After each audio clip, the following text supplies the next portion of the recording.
ಬನ್ನಿ ಇವತ್ತು ಭಾಗ್ಯಲಕ್ಷ್ಮಿ ಸೀರಿಯಲ್ ಏನೆಲ್ಲ ಆಗ್ತಾ ಇದೆ ಅಂತ ನೋಡ್ಕೊಂಡು ಬರೋಣ. ಇವಾಗ ಕುಸುಮ ಶ್ರೇಷ್ಠ ಹೋಟೆಲ್ ಇದ್ದ ಅಡುಗೆ ತರಿಸೋದು ಸೊಸೆ ಅದರ ಲಕ್ಷಣ ಅಲ್ಲ ಕಣೆ ಅಂತ ಹೇಳ್ತಾರೆ.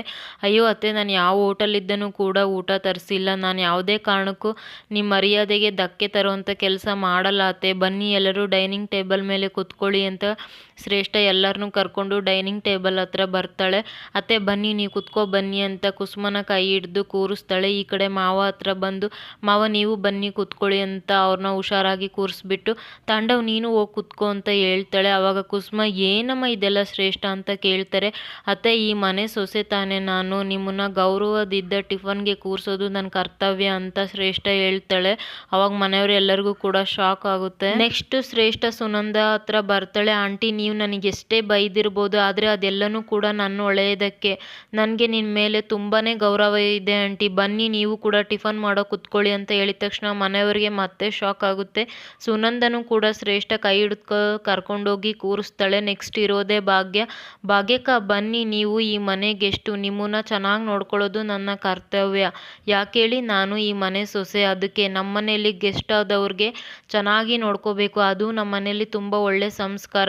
ಬನ್ನಿ ಭಾಗ್ಯಕ್ಕ, ನಮ್ಮಿಬ್ಬರ ನಡುವೆ ಎಷ್ಟೇ ಜಗಳ ಇರ್ಬೋದು ಅದೆಲ್ಲನೂ ಕೂಡ ಆಮೇಲೆ, ಇವಾಗ ಮೊದಲು ಟಿಫನ್ ಮಾಡಬೇಕು ಬನ್ನಿ ಅಂತ ಭಾಗ್ಯನೂ ಕೂಡ ಕೈ ಹಿಡಿದು ಕರ್ಕೊಂಡು ಹೋಗ್ತಿರ್ತಾಳೆ. ಅದು ಭಾಗ್ಯಗೆ ಇಷ್ಟ ಆಗ್ತಾ ಇರಲ್ಲ, ಆದರೂ ಶ್ರೇಷ್ಠ ಕರ್ಕೊಂಡೋಗಿ ಭಾಗ್ಯನ ಕೂರಿಸ್ತಾಳೆ. ಅವಾಗ ಪೂಜಾ, ಶ್ರೇಷ್ಠ ಏನು ಹೊಸ ನಾಟಕ ಶುರು ಮಾಡ್ಕೊಂಡಿದ್ದೀ ಅಂದಾಗ, ಅಯ್ಯೋ ಇಲ್ಲ ಪೂಜಾ, ನಾನು ಯಾಕೆ ನಮ್ಮ ಮನೆಯವ್ರ ಮುಂದೆ ನಾಟಕ ಮಾಡಲಿ, ನೀನು ಇನ್ನೂ ತುಂಬ ಚಿಕ್ಕವಳು, ಎಲ್ಲರಿಗಿಂತ ಮುಂಚೆ ನೀನೇ ಟಿಫನ್ ತಿನ್ನಬೇಕು, ಬಾ ಪೂಜಾ ಕುತ್ಕೋ ಅಂತ ಹೇಳ್ತಿರ್ಬೇಕಾದ್ರೆ ಸುಂದ್ರಿ ಕೂಡ ಶ್ರೇಷ್ಠ ನೋಡ್ತಾ ಇರ್ತಾಳೆ. ಅಯ್ಯೋ ಸುಂದ್ರಿ, ನೀವ್ಯಾಕೆ ನಮ್ಮ ಮಕ್ಕ ನೋಡ್ತಾ ಇದ್ದೀರಾ, ಬನ್ನಿ ನೀವು ನಮ್ಮ ಮನೆಗೆ ತುಂಬ ಇಂಪಾರ್ಟೆಂಟ್ ಪರ್ಸನ್, ನಿಮ್ಮನ್ನು ಕೂಡ ನಾನು ಚೆನ್ನಾಗಿ ನೋಡ್ಕೋಬೇಕು, ಇಬ್ಬರು ಹೋಗಿ ಟಿಫನ್ ಮಾಡೋಕೆ ಕುತ್ಕೊಳ್ಳಿ ಅಂತ ಹೇಳ್ತಾರೆ. ಅವಾಗ ಒಬ್ರಿಗೊಬ್ರು ಮಕ ನೋಡ್ಕೊಂಡು ಹಾಗೆ ನಿಂತಿರ್ತಾರೆ. ಅಯ್ಯೋ ನಿಮಗೆ ಹೇಳ್ತಾ ಇರೋದು ಹೋಗಿ ಕುತ್ಕೊಳ್ಳಿ ಅಂದಿದ್ರು ಕೂಡ ಅವರು ಕುತ್ಕೊಳಕ್ಕೆ ಹೋಗ್ತಾ ಇರಲ್ಲ. ಅಯ್ಯೋ ಹೋಗಿ ಕುತ್ಕೊಳ್ಳಿ ನಿಮಗೆ ಹೇಳ್ತಾ ಇರೋದು ಅಂತ ಶ್ರೇಷ್ಠ ಜೋರು ಮಾಡಿಬಿಡ್ತಾಳೆ. ಅವಾಗ ಇಬ್ಬರು ಕೂಡ ಬಂದು ಕುತ್ಕೊಂತಾರೆ. ಪೂಜಾ ಸುಂದ್ರಿ ಕುತ್ಕೊಂಡಿದ್ದ ತಕ್ಷಣ, ಅಯ್ಯೋ ನಿನ್ನ ಬೆಣ್ಣೆ ಮಾತೆಲ್ಲ ತುಂಬ ಚೆನ್ನಾಗಿದೆ, ನಿಜವಾಗ್ಲೂ ನೀನೇ ಅಡುಗೆ ಮಾಡಿದೀಯ ಶ್ರೇಷ್ಠ ಅಂತ ಕೇಳ್ತಾಳೆ. ಅಯ್ಯೋ ಪೂಜಾದೇವಿ, ಅವಳೆಲ್ಲ ಅಡುಗೆ ಮಾಡ್ತಾಳೆ, ಯಾವುದೋ ಒಂದು ಹೋಟೆಲಿಂದ ತರಿಸಿರ್ತಾಳೆ ನೋಡು ಅಂತ ಸುಂದ್ರಿನೂ ಕೂಡ ಹೇಳ್ತಾಳೆ.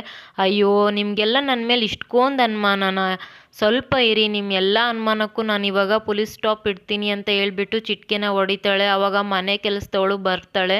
ಅದನ್ನು ನೋಡಿಬಿಟ್ಟು ಮನೆಯವರು ಫುಲ್ ಶಾಕ್ ಆಗಿಬಿಡ್ತಾರೆ. ಇಲ್ಲಿ ಸುಂದ್ರಿ ಅಂತೂ ಮೇಲಿದ್ದ ಕೆಳಗೆ ಅವಳನ್ನೇ ನೋಡ್ತಾ ಇರ್ತಾಳೆ. ಅವಳು ಬಂದಿದ ತಕ್ಷಣ, ನನ್ನ ಹೆಸರು ವಾರಿಜ, ಶ್ರೇಷ್ಠ ಮೇಡಮು ಕರ್ಕೊಂಡು ಬಂದಿರೋ ಅಡುಗೆ ಕೆಲಸದವಳು, ನಾನು ಬರೀ ಅಡುಗೆ ಕೆಲಸ ಅಲ್ಲ ಇಡೀ ಮನೆ ಕೆಲಸನೂ ಕೂಡ ಮಾಡ್ತೀನಿ ಅಂತ ಅವಳು ಹೇಳ್ತಾಳೆ. ಆವಾಗ ಮನೆಯವರಂತೂ ಅವಳು ನೋಡಿಬಿಟ್ಟು ನಗಬೇಕು ಅಳಬೇಕು ಒಂದು ಗೊತ್ತಾಗ್ತಿರಲ್ಲ.